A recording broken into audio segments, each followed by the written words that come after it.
ये क्वेश्चन है Kurukshetra university BCom first semester का। इसमें पूछा गया है a new car is purchased. कोई नई कार किसने परचेज़ किया 4 लाख रुपीज़ में। जो उसकी वैल्यू है वो उसने 4 लाख में खरीदी है और उसकी वैल्यू जो है वो हर साल 10% की उसमें कटौती होती जाती है। 10% डेप्रिसिएशन उसमें होता है।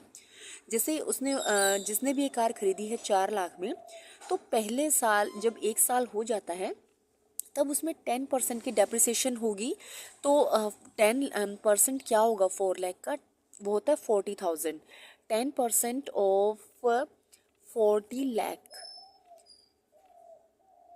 सॉरी 4 लाख। 10% ऑफ 4 लाख जो होता है वो होता है 40,000। यानी कि जो उसकी वैल्यू है 1 साल बाद 3,60,000 रुपये रह जाती है। तो इसी तरह हर साल 10% की उसमें कटौती होती जाती है जो उसका अमाउंट है। इस तरह के क्वेश्चन हम करते हैं इस फॉर्मूले से, कंपाउंड डेप्रिसिएशन फॉर्मूले से। यहाँ पे टाइम दे रखा है कि 4 साल बाद उसका जो अमाउंट है वो कितना रह जाता है। 10% का डेप्रिसिएशन लगते लगते हर साल 10% की कटौती होते होते at the end of 4 years उसकी वैल्यू कितनी रहती है। उसके लिए हम ये फॉर्मूला यूज़ करेंगे। जो P होता है वो प्रिंसिपल इनिशियल अमाउंट होता है जो कि हमारा है 4 लाख रुपीज़। और R की वैल्यू जो है हमने कभी भी परसेंट में नहीं लेनी है।